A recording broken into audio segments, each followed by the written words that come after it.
Vous êtes connecté sur monclasseurdemaths.fr et dans cette vidéo, nous allons découvrir ce que sont les vecteurs et nous allons le découvrir grâce aux translations. Alors on va commencer par faire des petits rappels sur les translations du plan. Donc dans le plan, nous allons considérer la translation qui transforme le point A, qui est l'un des sommets du pentagone que j'ai représenté ici, en A', le point A' étant noté également sur le plan. Alors je vais donc tracer l'image du pentagone ABCDE par cette translation, donc il va transformer le point A en A' et on va observer ce qui s'est passé et on va rappeler un petit peu les propriétés des translations. Alors tout d'abord, ici on dit que le point A' est l'image du point A par cette translation, et de même, si je nomme les sommets du pentagone que j'ai obtenu, on peut dire que le point B' est l'image du point B par cette translation, et de même, les points C', D', E' sont les images respectives des points C, D et E. Et je vous rappelle que l'image d'un point par une translation est unique. Le point A n'a qu'une seule image par cette translation, le point B n'a qu'une seule image, n'importe quel point du plan a une image unique. Alors comment a-t-on obtenu ces images? Chaque point de la figure de départ s'est déplacé, j'ai mis entre guillemets le mot déplacé car c'est pas vraiment un terme mathématique, chaque point s'est donc déplacé sur une droite parallèle à la droite AA'. Tous les points se sont déplacés de la même longueur qui correspond à la longueur AA', et tous les points se sont déplacés dans le même sens, ils sont tous allés vers le bas à droite. Alors si j'exprime d'un point de vue mathématique ce que cela signifie, par exemple pour les points A', B et B', ça signifie que les deux segments AA' et BB' ont la même mesure et que leurs supports, les droites AA' et BB' sont parallèles. Je peux dire de même que le segment CC', le segment DD', le segment EE' ont tous la même mesure et que les droites CC', DD', EE' sont également parallèles à la droite AA'. Alors pourquoi j'ai choisi juste deux points? Ici, on a les points A et B et leurs images. On a construit ici un parallélogramme. Le quadrilatère AA', B' est un parallélogramme. En effet, il a deux côtés opposés qui sont à la fois parallèles et de même mesure. Ce sont les côtés AA' et BB'. Alors tout ça pour vous rappeler qu'une translation est définie par trois éléments. Une translation est définie par sa direction. Ici, c'est celle de la droite AA'.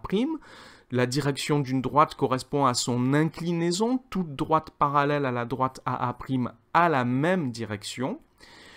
Une translation est également définie par son sens. Ici, on se déplace du point A vers le point A'.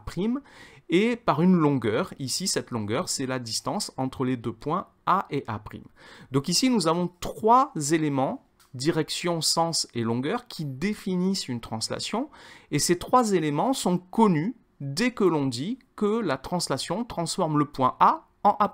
Nous avons la direction, la droite AA', nous avons le sens de A vers A', et nous avons la longueur AA'. Alors on peut regrouper tout ça sous un seul objet mathématique qu'on appelle le vecteur. On dit que cette translation est la translation de vecteur AA', que j'écris A', le tout surmonté d'une flèche. La flèche indique le sens. Nous allons du point A vers le point A'. Cela signifie que c'est la translation qui transforme le point A en A'. On se déplace du point A vers le point A'. Et ce vecteur est défini par les trois mêmes éléments que la translation.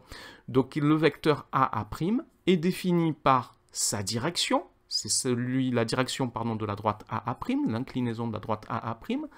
Le vecteur AA' est défini par son sens, on va du point A vers le point A', et par sa norme. La norme d'un vecteur, on ne parle pas de la longueur d'un vecteur, on parle de sa norme, qui correspond à la longueur AA' et que l'on note entre deux barres verticales, de chaque côté, à gauche et à droite, on a deux barres verticales, et au milieu, on écrit le nom du vecteur AA' surmonté d'une flèche. Donc ça se lit norme du vecteur AA'. Sur la figure, maintenant, j'ai représenté le vecteur AA' par une flèche. Un vecteur se représente par une flèche, et plus particulièrement, le vecteur AA' est représenté par une flèche qui va du point A, c'est son origine, au point A', c'est son extrémité. Alors avant de continuer, il faut étudier un cas particulier, c'est le cas où les points A et A' sont superposés, sont confondus. Dans ce cas-là, on dit que le vecteur AA' est le vecteur nul. On le note avec un 0 surmonté d'une flèche. Donc on va dire que le vecteur AA' est égal au vecteur nul. Et ce vecteur nul a une norme qui est égale à 0, mais il n'a ni direction ni sens, puisque les deux points AA' sont confondus. On ne peut pas définir une droite. La droite AA' n'est pas définie puisqu'il y a un seul point. Donc le sens non plus, ça ne veut rien dire que je vais de A vers A' si les deux points sont confondus. Donc le vecteur nul n'a ni direction ni sens et sa norme est égale à 0. C'est important pour la suite, pour ce que nous allons voir par la suite. Et si on considère la translation donc, qui transforme A en A' alors que les deux points sont confondus, ben cette translation, c'est une translation de vecteur nul, transforme chaque point en lui-même. Alors, nous allons maintenant revenir au cas général où les points A et A' ne sont pas confondus et nous allons revenir à notre figure et nous allons nous intéresser cette fois au vecteur BB'. Je vous rappelle que le point B' est l'image du point B par la translation qui transforme A en A'. On peut donc dire que le vecteur BB' définit lui aussi la translation. On pourrait dire qu'on a la translation de vecteur BB' de la même façon que j'ai dit que cette translation était la translation de vecteur AA'. Donc les vecteurs AA' et BB' définissent ou caractérisent la même translation. Ces deux vecteurs sont égaux.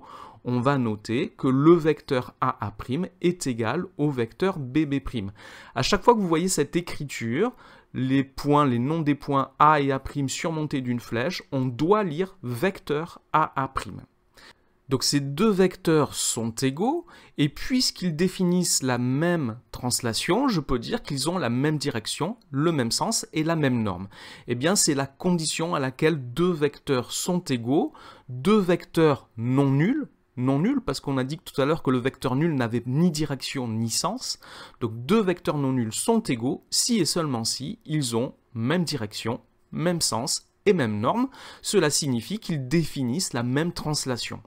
Alors si vous vous rappelez ce qu'on a dit au début de la vidéo, dans cette configuration, le quadrilatère AA''B' est un parallélogramme. Ça nous donne une deuxième condition à laquelle deux vecteurs non nuls sont égaux. En effet, deux vecteurs non nuls AA' et BB' sont égaux si et seulement si le quadrilatère AA''B' est un parallélogramme. Parallélogramme éventuellement aplati, c'est le cas où les quatre points sont alignés. Alors, autre chose d'important maintenant, c'est que ces vecteurs égaux, il y en a d'autres, j'aurais pu dire que les vecteurs C, C', D, D', E, E' sont également égaux aux vecteurs AA' et BB'. On dit qu'ils sont tous des représentants d'un même vecteur, et ce vecteur, on peut le noter avec une seule lettre pour éviter les confusions. Par exemple, on peut le noter le vecteur U. On pourrait, en général, on utilise la lettre U ou la lettre V ou la lettre W pour les vecteurs. Un vecteur peut être représenté n'importe où dans le plan. Un vecteur n'est pas attaché à un point. Il peut être représenté où on le souhaite, où on a besoin. J'ai représenté ici volontairement le vecteur U à côté de la figure. Et si je le représente en ayant pour origine le point A, ben, ça sera le vecteur AA', au point B, ce sera le vecteur BB', etc. Je peux représenter ce vecteur où je veux dans le plan. C'est absolument important de retenir qu'un vecteur n'est pas attaché à un point et que l'on peut le représenter où on le souhaite et surtout où on a besoin de le représenter. Vous allez voir, ce sera important lorsque nous allons faire les constructions. Voilà pour cette vidéo qui est maintenant terminée. Merci de l'avoir regardée. N'oubliez pas de lui donner un j'aime et de vous abonner à la chaîne. Au revoir.